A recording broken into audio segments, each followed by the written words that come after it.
Olá pessoal, tudo bem? Bom, nessa videoaula nós trataremos da estrutura de repetição for. Para entender o for, eu vou partir explicando uma situação particular, onde dá para usar o while, só que o for é mais adequado, tá? Então vamos lá. Nós temos situações onde dentro do while nós teremos uma variável que ela inicia em um determinado valor e ela deve chegar até outro valor, no caso aqui, né? Ela inicia em 1, deve chegar até 10, né? E assim, a cada iteração, a cada ciclo desse laço de repetição, essa variável evolui, ela cresce um ritmo constante, tá? Então, ficou complicado de entender? Vamos lá. Nós temos aqui nessa situação, variável A, aí a gente entra aqui no while. Enquanto A for menor ou igual a 10, né, é para ele executar o código que estiver aqui. Então, o A vale 1, isso é menor ou igual a 10? Sim. Então, a gente mostra o valor de A e a gente faz o A crescer em exatamente uma unidade. Então, agora o A vai valer 2, tá? A gente volta aqui para a condição 2 é menor ou igual a 10? Sim. Então, ele vai lá, mostra de novo o valor da variável A, né, o valor atual, e de novo, ele aumenta o valor de A em uma unidade, tá? E vai para 3, e assim por diante. Então, percebam, o A vai sair de 1, ele vai chegar até 10, e ele vai crescer sempre de 1 em 1. Então, é um ritmo constante. Nessa situação, a gente consegue usar while? Conseguimos, como está desenhado aqui, né? Então, vamos ver como que isso fica, tá? É assim que fica no código. Let A recebe 1, enquanto A for menor ou igual a 10, ele mostra o valor de A e incrementa o A. Qual que é a ideia desse código? Simplesmente mostrar os números sendo contados de 1 a 10, tá? Vamos executá-lo? É, ok, né? Então, temos aqui de 1 a 10, beleza? Agora faz sentido trocar o nome desse arquivo, né, para for. Então, bom, a gente consegue fazer isso com o while, só que nós temos uma estrutura de repetição mais específica, no caso o for, onde ela é feita especificamente para a situação, porque ela vai conseguir controlar a inicialização da variável, a verificação e a questão do incremento, tá? Então vamos lá, eu vou trocar isso aqui por um for, beleza? E agora, a declaração da variável que vai funcionar como contadora, né? Ela vem para cá. Opa, ela vem para cá. Então, ela é o primeiro item do for. A verificação, né, a condição, passa a ser o segundo item. Vocês têm que, quando for usar o for, tem que respeitar essa ordem certinho, tá? Então, primeiro a gente declara a variável que vai funcionar como contadora desse laço de repetição. Depois a gente coloca qual que é a condição para o laço continuar executando. E aqui, por fim, a gente coloca a questão do incremento, tá? E aí, reparem, a gente tem ponto e vírgula separando cada item, né?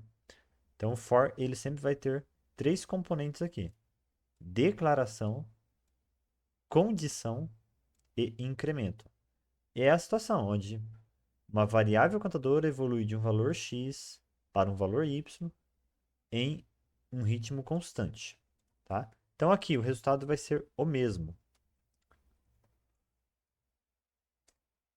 Opa, ah, perdão, nosso nome de arquivo mudou, né? Então, for, tá? Mesmo resultado. Qual que é a diferença? A diferença é que agora a lógica da estrutura, a lógica de controle desse laço de repetição, ela está toda organizada aqui dentro do parênteses do for, tá? O while, ele é feito para estruturas de repetição em geral, não para situações específicas como essa daqui, ó.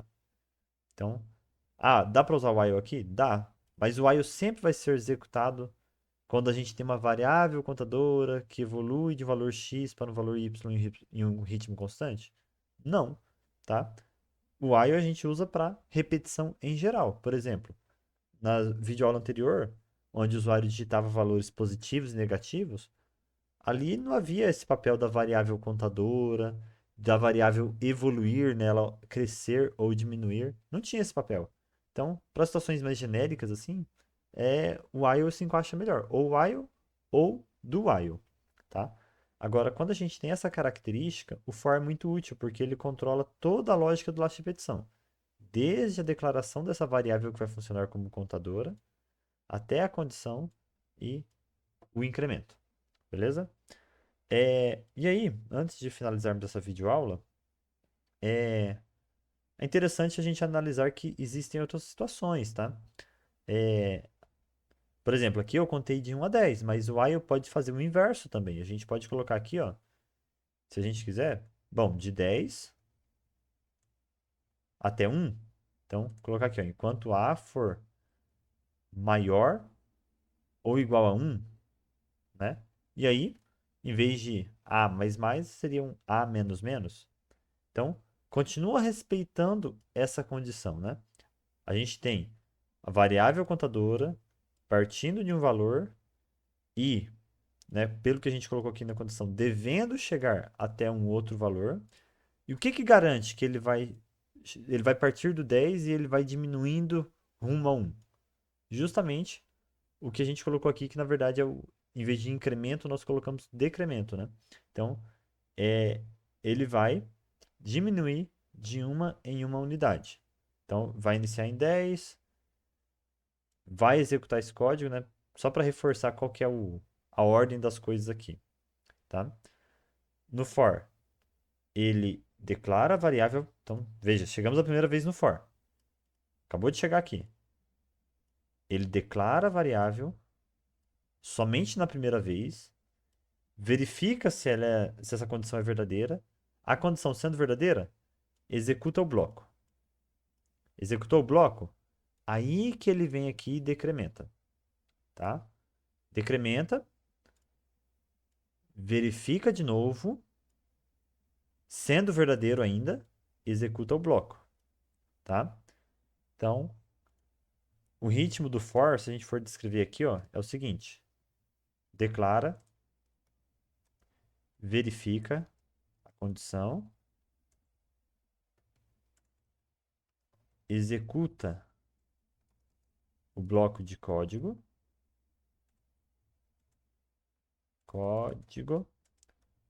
e aí incrementa ou decrementa, né? De acordo com o que nós colocarmos aqui. Beleza? Se a gente colocar mais, ele vai estar incrementando. Senão, ele vai estar decrementando a variável. É, E aí, ele volta a. Opa! Ele volta aqui a verificar e executar. Tá? Vamos lá. Vou colocar mais uma vez aqui. É, Tá. Então veja. Assim que ele chega no for, declara. Declarou a variável, isso aqui vai acontecer uma vez só. Tá? Aí, verifica a condição, executa o bloco de código e faz ali a última etapa que é incrementar ou decrementar. Aí, de novo, verifica a condição, executa o bloco de código, incrementa ou decrementa. E assim por diante. Tá? Então, os três componentes ficam organizados no for, mas não quer dizer que eles vão acontecer aqui tudo junto, né? E sempre, o tempo todo. Isso aqui acontece uma vez só, isso aqui vai acontecer toda vez. Isso aqui acontece toda vez, só que lá no final, após a execução do bloco, tá? Então, isso acontece antes da execução do bloco, aí ele executa o bloco e aplica esse incremento ou decremento. E aí volta de novo. Verifica a condição, executa o bloco, incrementa ou decrementa. Beleza? Para fechar, pessoal, só mais um detalhe, tá? Esse incremento, decremento, essa atualização dessa variável, ela pode ser algo diferente, algo mais complexo de repente, né? Uma situação que a gente pode usar aqui, ó. Eu quero exibir todos os números pares de 2 a 100. Então a gente pode fazer assim, ó.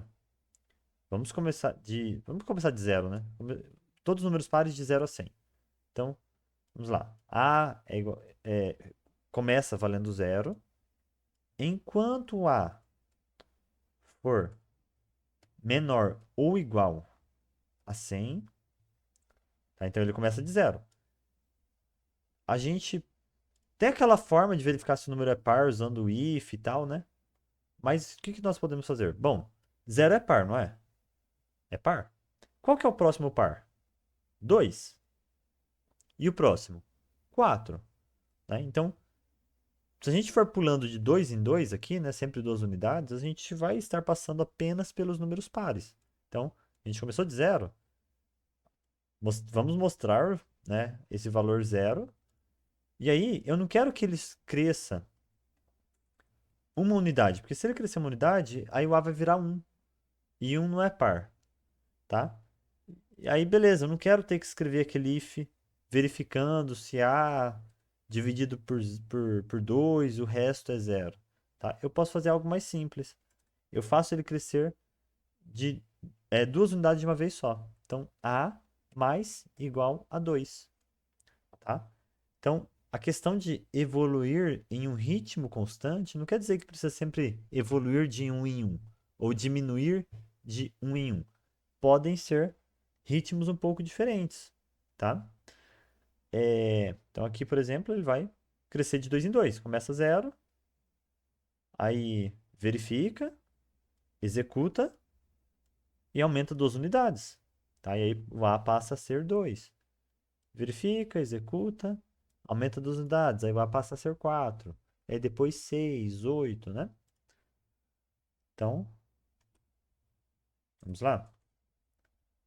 Executa novamente e lá está.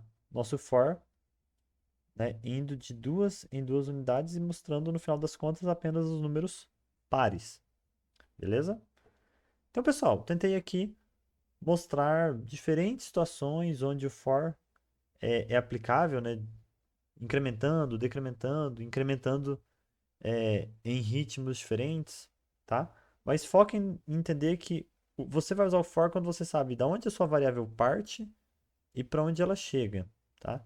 Então você tem uma trajetória mais clara. O while é um laço de repetição mais genérico para aquelas situações onde não é possível prever esse ritmo, onde não existe um ritmo, né? Não existe um ritmo e uma direção específica. Beleza? Então, até a próxima videoaula.